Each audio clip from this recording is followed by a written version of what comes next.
Hello and welcome to Chicanime. My name is Lauren and today I'm going to be looking at another exclamation point video. This is the Genius of Sword Art Online Abridged part 2. Like the Fixing It. The Fixing It essay that he has been doing. Because I watched the first one and then I wanted to wait until I'd seen all of what was available for season 2 before I went on and watched the second one, just in case. So that's where I'm at. I've finished watching season 2.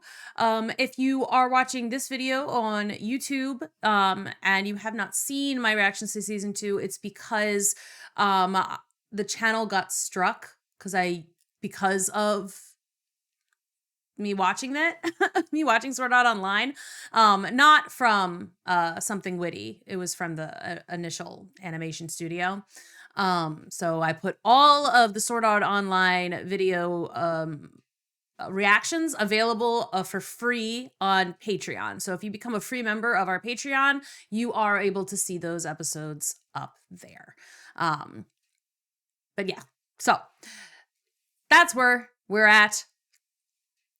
I am going to be watching this exclamation point video about the Genius of Sword Art Online Abridged. Let's go. I'm a sucker for a good love story, but the fact that it has to be a good love story really hampers my ability to enjoy the majority of anime romance. Romantic relationships are difficult to portray well in any medium, but anime in particular has a long-standing tradition of royally screwing it up. Thankfully, Sword Art Online Abridged comes through for me yet again by taking what was a fairly standard, if decently paced, anime love story and turning it into a romance worth writing a video about. The relationship between Kurt and Ass is real, and it has a clear and satisfying emotional arc that doesn't just feel like the inevitable result of having two main characters with different junk. Kurt and Ass might be terrible, dysfunctional, borderline psychopathic. Oh, that's fun. Oh my god. Okay. So these are great. Ivan the Terrible, dysfunction. This next one. Okay, this is very good. And as Yui puts it, more a loose collection of character defects than people, but Wow, Yui. Okay. And again, his little inserts here are brilliant already. Together, they're able to play off of each other's faults and create one of the most compelling portrayals of an adolescent romance that I've ever seen. In order to understand how these two people function as a unit, we need to understand how they function individually. Let's start with Kurt. Character. When we're first introduced to Kurt, it's immediately apparent that he's a fucking asshole. This guy is experiencing the world's first full dive virtual MMO, and instead of questing or leveling or exploring, he spends the entire first day making fun of this guy for not being able to kill a pig with a rock. In addition to being a great joke, this is a very important character moment. Kurt isn't making fun of balls instead of enjoying the game. That is Kurt's way of enjoying the game. Even IRL, MMORPGs are commonly seen as a kind of escapist wish fulfillment, where people who aren't satisfied with their lives can go to experience the kind of life they've always wanted to have. So too with Kurt. Kurt isn't just an asshole. He's the asshole he's always aspired to be. We start seeing this immediately after his Pebble diatribe, when Balls responds to 8 hours of mockery by saying, "I have a feeling you get beat up a lot in real life," and Kurt shoots back, "Shut up! Here I have power!" In the 11th episode, Kurt admits that being trapped in SAO was a dream come true for him, since he was shoved around and treated like garbage in the real world. More than anyone else in the series that we know about, Kurt is taking advantage of the escapist potential of a full dive MMO. And we do see, like in season 2, spoilers, one of the people who spends so much time pushing him around. Like, you know, we actually get to spend a lot of time with that person, and we get to see, but we do get to see him getting pushed around, and you understand a little bit more why he was so interested and so ornery and prickly at the beginning. Instead of using it to explore an exciting new world, he's using it to correct a power disparity that he feels is unjust. Additionally, Kurt honestly does believe that he's better than everyone else around him, and he's mostly right. During the final fight on floor 75, Kayaba sympathizes with Kurt, saying that they're both geniuses in a world that just can't keep up with them, and Kurt says that he's glad someone finally understands his pain. This sense of innate superiority, coupled with his natural skill at the game and the extra experience that comes from being a beta tester makes it easy for Kurt to go mad with power and dismiss everybody else in the game as useless piss ants, as is clearly shown during his get good speech after the fight with Ilfang. But the catharsis that comes from exerting his power over others is shallow and doesn't satisfy him in any meaningful way. He may put on an arrogant tough guy persona, but that's mostly his way of dealing with the fact that he has no idea how to deal with the fact that he's now on the superior end of the social power disparity. Yeah, that would mess you up. What he really wants is for people to legitimately like him, but since he's never been in this position before, he just shows off his skill feathers like some kind of strutting MMO peacock and hopes that everyone else bows to the king. Case in point, have a look at this scene from the first episode, assuming I don't get content ID'd again. You are definitely going to, because I always did. May be the most unbearable asshole I've ever met, but you are really good at this game. We could use you in our group. What do you say? You can meet my friends, we'll form a guild, and have all these adventures. It'll be great! Well, screw you too! Think you're too good to join my guild? Think you're all cool because you know how to kill a boar?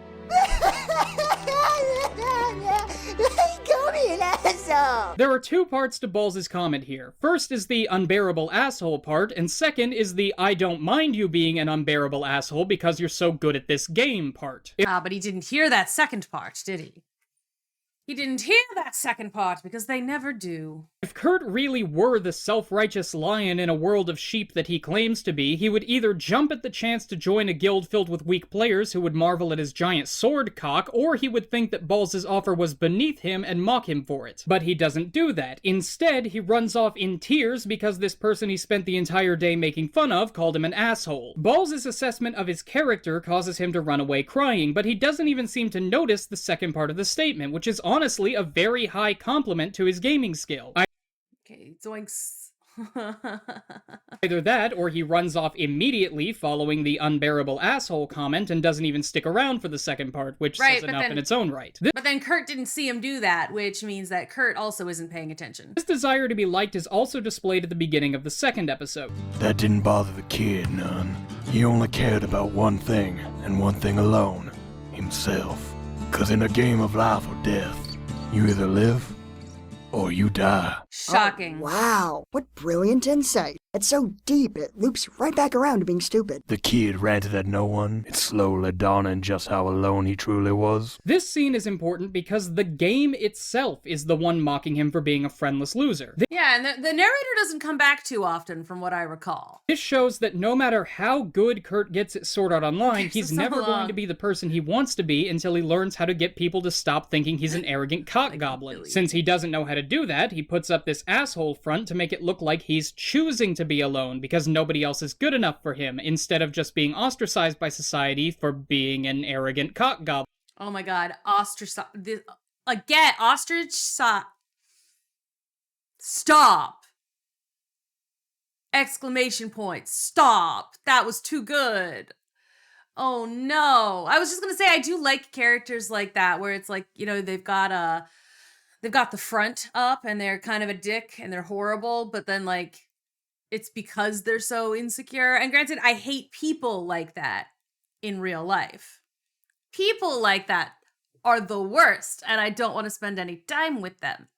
I've definitely known people who have gone the other route, where they're like fairly insecure, but they put on a front of being just like happy-go-lucky. They're loud, they're kind of brash sometimes, not in an assholey way, but like in a just center of attention kind of way, but they're usually funny enough to pull it off. And in those cases, it's like some people find them frustrating because, again, they are in the center of attention all the time, and it's like, would you just and they seem to be able to get away with a lot. But usually, I mean, I don't know, like I've been friends enough with some of these people who are like that, you know, and when the walls come down, it's like, oh, okay, so you actually do know when to ask for help, and like you're willing to be a little bit vulnerable sometimes. And I just, you know, and the other, it's just the other side of the coin, and like the coin is in the center. It's the same nugget of, I don't feel like I am enough, so I'm going to act out in a way that's not necessarily who I really am, but putting on a mask. And in general, I like characters like that, regardless of which side of the coin they fall on. If it's real people, I prefer the side where they're funny and not an asshole. But it's because it's very true to life, which is why I think I like characters like that. Because a lot of people are like that. Enter Ass. Enter ass. What about you? Why haven't you joined the others? Oh, lots of reasons. Mostly see if because this they're a works bunch for of me. mouth-breathing neckbeards who think LMAO is how French people laugh. That's so Lamau.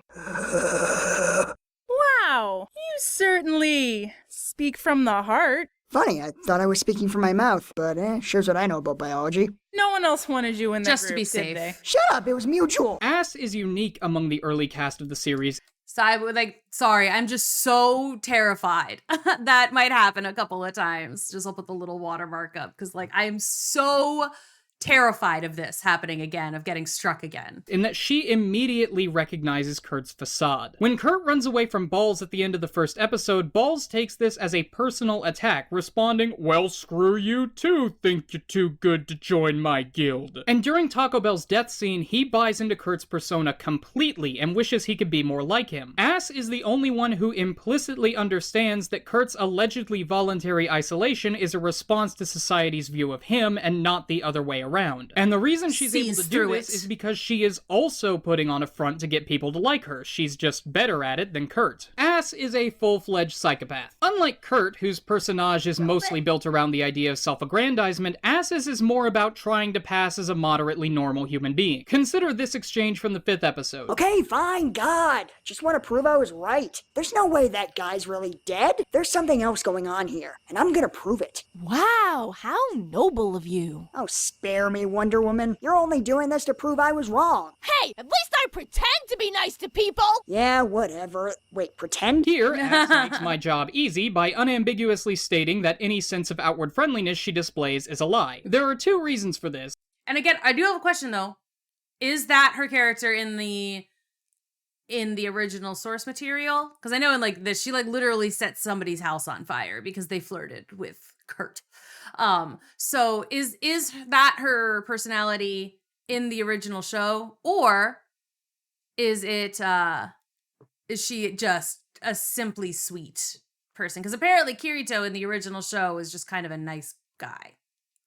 It's kind of one note. So is she similar? And strangely enough, they're the same 2 reasons that Kurt has for putting on his front. First, while Ass has had some social success, she does have experience with people shunning her once they get to know the quote-unquote real Ass. This dislike/fear of her is so bad that it gets to the point where 2 people are willing to jump out of windows in order to avoid being in the same room as her. So it makes sense that she would do her best to make sure that people see a version of her that doesn't make them want to jump out of windows. Second, No defenestrating yourself in the presence of Asuna, please. Let her do that for you. It gives her such joy.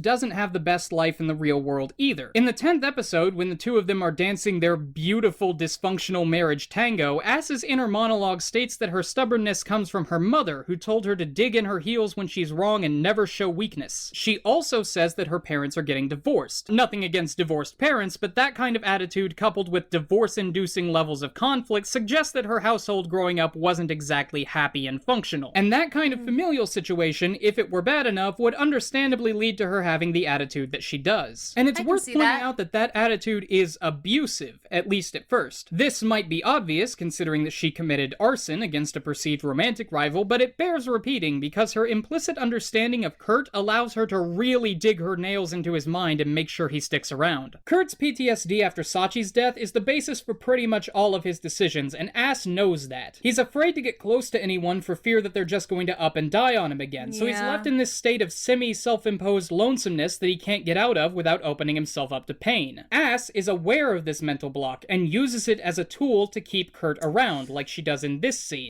Look, I know you're not crazy about guilds after your last one's unfortunate breakup. But don't worry, okay? You know, I'm sure as hell not gonna die on you like that dumb bitch Sally. Sachi. Sachi. It doesn't matter. She's dead now. So cheer up, okay? Sachi. I promise. Things are gonna be better this time. Here, Ass does two things. You know what? That's pretty bad, actually. I don't think I really was paying as much attention as I maybe could have been to the, like, true horror of what she's doing. But now that this guy is like, oh, she's an actual psychopath, I'm like, I mean, I knew that she was messed up and she, like, did some really shady things, but I don't think I really, like, clocked just how bad it was. I'd have to go back and rewatch my own content to find out if I did that, but that's real bad. Asuna, I'm disappointed.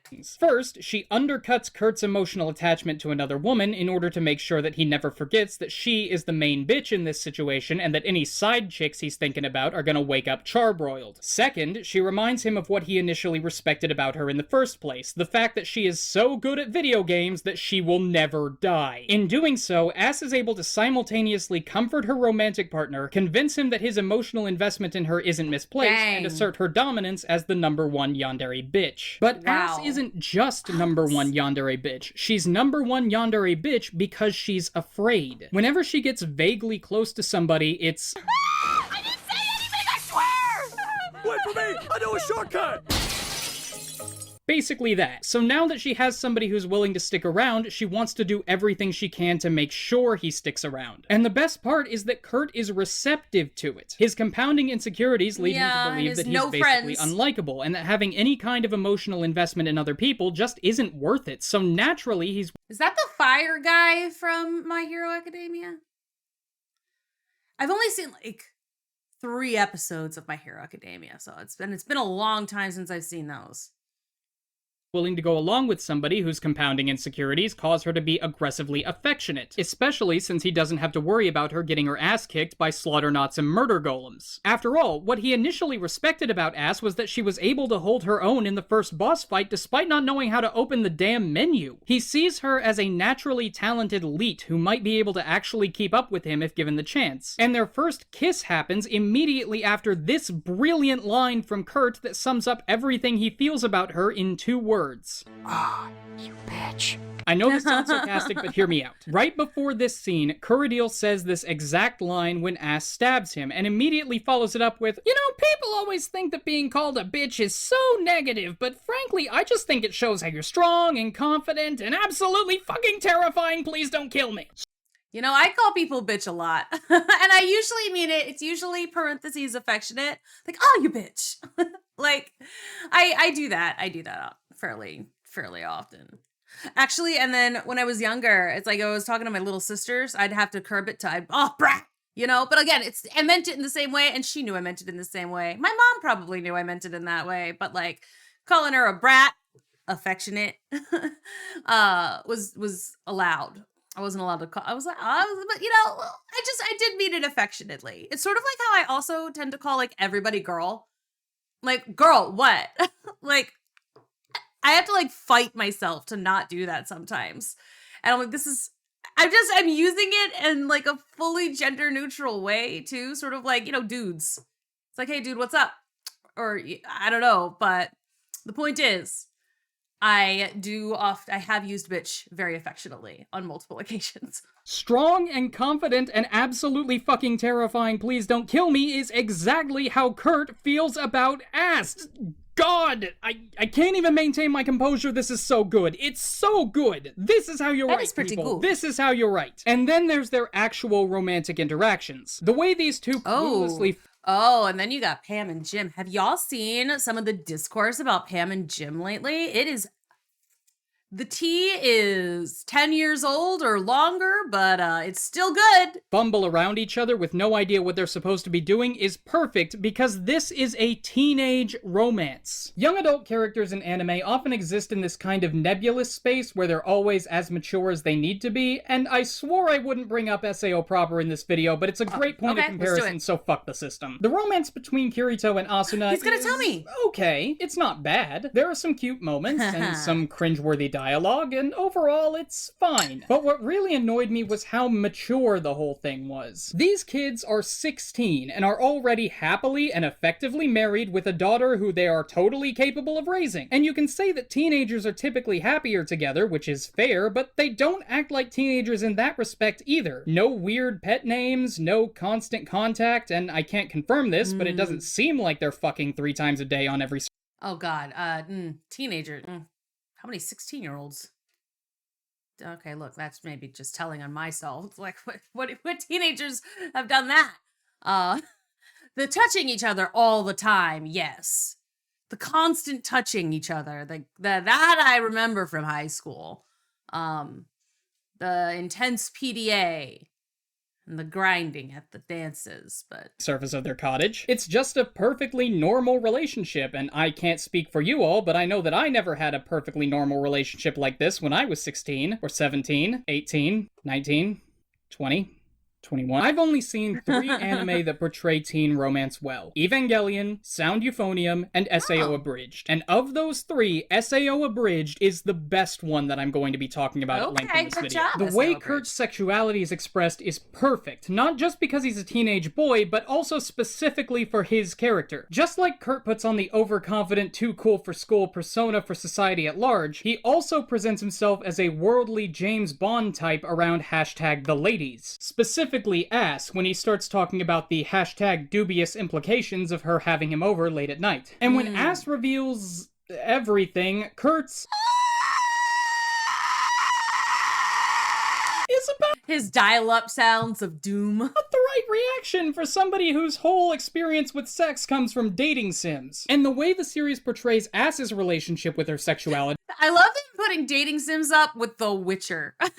Witcher 3 is a dating sim? That's sick. Is brilliant too. She's confident and able to go after what she wants, which is consistent with her yandere personality, but she also uses sex as a tool in her manipulation of Kurt, as demonstrated when he suggests that getting married was the worst mistake of their lives, and she shuts him up with her mouth. And don't even get me started on the whole post-sex debacle. Their ignorance about how their relationship is supposed to proceed after sex, followed by a grand romantic gesture that neither of them really wants, but that they both accept out of pure stubbornness and an unwillingness to admit defeat, is the most adolescent thing have ever seen in anime. And that's very teenagery, isn't it? I will die. I will do this from spite and spite alone. Can't back down, because if I back down, that means I've admitted to being wrong, and I can never be wrong. That tracks with how I was as a teenager. What really brings it home is how the whole thing is resolved. Instead of blowing up in their faces or escalating to the point of absolute madness before one or both of them finally breaks down and admits defeat, they go through some serious emotional trauma together and emerge as stronger and more mature people who are finally able to have a grown-up conversation about the future of their relationship, which ends with them realizing how stupid they were to have their little romantic dick measuring contest in the first place. Which brings me to everyone's favorite kawaii AI daughteru, Yui. The most important thing about Yui is that she is a perfect fit for this family because of this line right here. I am sorry I lied to you. I inserted myself into your lives merely to satisfy my own curiosity. At least, at first.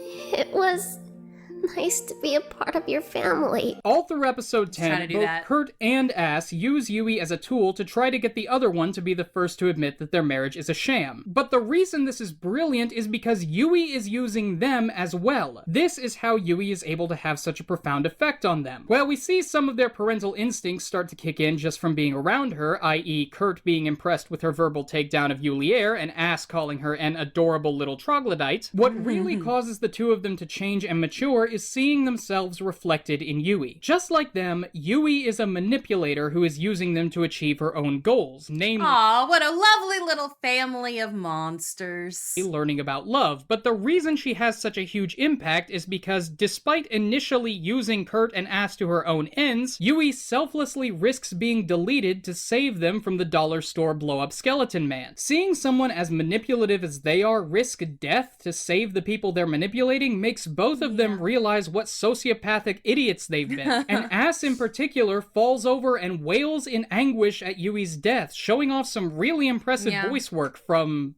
Bubble Monkey. Huh. Finally, let's talk about Thanks, their Bubble last Monkey. moments together. While the two of them are sitting up in heaven watching the world burn, just like they've always wanted, we get a few very satisfying and legitimately touching moments. First, they share their real names. For two people who have spent the entire series putting up walls and acting out personas, the fact that the series ends with the two of them being comfortable enough to share their real selves with each other is very poignant. That's actually Second really is how their sweet. last conversation I hadn't even like really considered that as being, because again, I did not like give as much thought into the characters as exclamation point clearly has. Nowhere close enough thought into these characters. If I'd watched it a little bit more often, or if I'd seen it through more than once, if I'd seen the original show, I might have cared a little. I might have not cared a little bit more. That's the wrong word. I might have been a little bit more aware of the characters that was happening. I was just kind of focused on trying to figure out story and laugh at the jokes. I admit I watched this very shallowly. I admit this. I often think about things a little too much, but in this one, I was watching it shallowly, and I appreciate exclamation point here bringing it in to make me look at it a little deeper. starts with Ass berating Kurt for crying, and continues with her making little jabs at him for thinking he can build a robot body for Yui. Their relationship dynamic is mostly built on playfully poking fun at each other, and to see her lightly mock him at such a serious moment while they're both crying and smiling is really beautiful because it further displays the level of comfort they've achieved with each other. And the playful nature of the insults shows how far they've come from the much harsher and more biting mockery of their first few episodes together. And lastly, Ass's last words to Kurt demonstrate that she's fully managed to get past his barriers and is able to understand him implicitly without having to be told what he's feeling. Kurt seriously tells her that he loves her for the first time, and she pulls a Han Solo and says, "I know," meaning that for all the problems and conflicts they have, for all the posturing and emotional trauma, she is able to see the real him, and she likes what she sees. And also, like, the saying the I know thing at this point, like, that's ingrained enough in society that everyone knows it means love you too. I do have more that I could say about SAO Abridged, but I think that 2 videos is enough for now. I am moving into a new apartment, so I'll save the next one for when I break something and need to pay my insurance deductible. For those of you who missed my sick rap at the end of my How to Play Magic video, which is around 190,000 of you, I recently launched a Patreon and switched it to a monthly subscription service. So go there and you can join these lovely people in getting cool rewards like access to an exclusive Discord server and a Minecraft server where you can play with me and you can hold my clips for me in my videos and all kinds of other stuff. And it's really cool and you should do it, and it helps me make my content gooder, oftener, and more consistently. So go there and help me and get stuff. And also for the 3,000 of you who commented on my last video, yes, I know that Han Solo is from Star Trek. It was a... Hang on, I'm getting a text. Holy shit. I gotta go. I'll be back in a minute. Yeah, Pedro Senpai! Stop calling me that. No. Are the pairings up? Yeah, check the screen. Says I'm up against some guy named Anime Every Day. Oh, that'll be a fight to see. He hates making things boring. Don't know anything about him.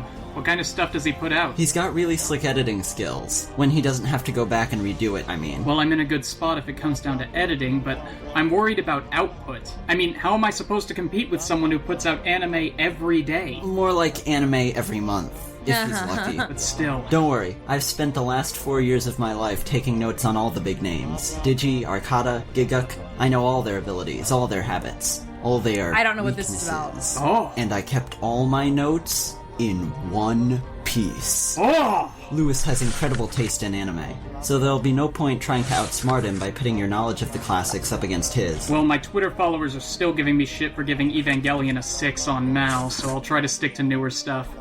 Wow, his knowledge of anime history is off the charts. With such a broad pool of general context to draw upon, I don't know what you this make is sure about. to get in close and battle it out with specifics to take him down. Like when I spent over 45 seconds talking about the significance of a single panty shot in Watamote? Exactly. If you make a half-hour-long video of panty shot analysis, that'll be sure to do him in. I don't know. I think I need to research this guy a bit more. Does he have, like, a Twitter I could follow? Yeah, at anime_everyday. What about a Patreon? That'd be patreon.com/thepedanticromantic. Street address?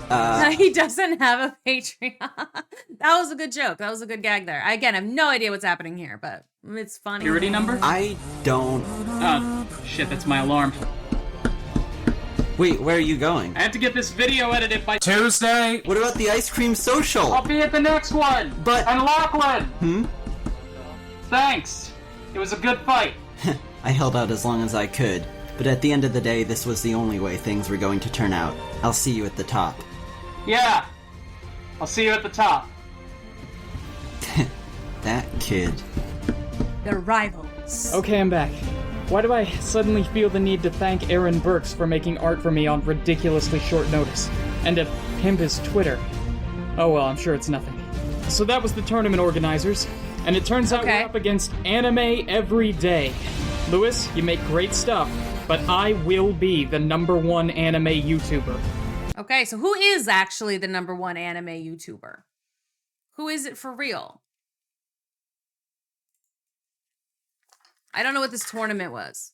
But in any case, again, I really like that he's making me think about these characters on a deeper level. I will often do that on my own, but not in this case. So I'm glad he's making me do that. That was really cute.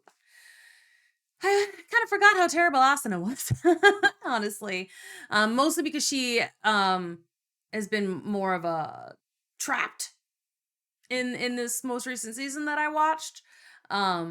So like she wasn't having a chance to be horrible. Because I don't count what she's doing to like the guards as horribleness, because that's just it. They're guards and she's trapped as a prisoner, so she can do whatever she wants to them. But anyway. So I have another exclamation point video that I think I'll be doing soon about Apothecary Diaries, because I didn't realize that he had a video about Apothecary Diaries. I'm excited about it. Anyway, thank you so much for watching this one. If there's other videos that I should be looking at, go ahead and let me know. Once again, if you're watching this on YouTube, the other Sword Art Online videos are available over on Patreon. I've got a lot of other stuff over on Patreon as well. I'm watching Eminence in Shadow. I'm watching Solo Leveling, Dragon Ball Z Season 2. I've got, with Jessica, I'm watching Apothecary Diaries, JoJo's Bizarre Adventure, and Yu-Gi-Oh! With Alec, I'm watching Black Clover and Sakamoto Days. Like, I'm watching a lot of shows right now. I'm watching a lot of shows right now. So all of those are over there. And then there's, of course, a backlog of other stuff that I've watched. Some with Jess, some with Alec. Alec and I did Kaiju number 8. Jess and I did Spice and Wolf. Like, there's so much stuff. Go check it out. And I will see you in the next video here.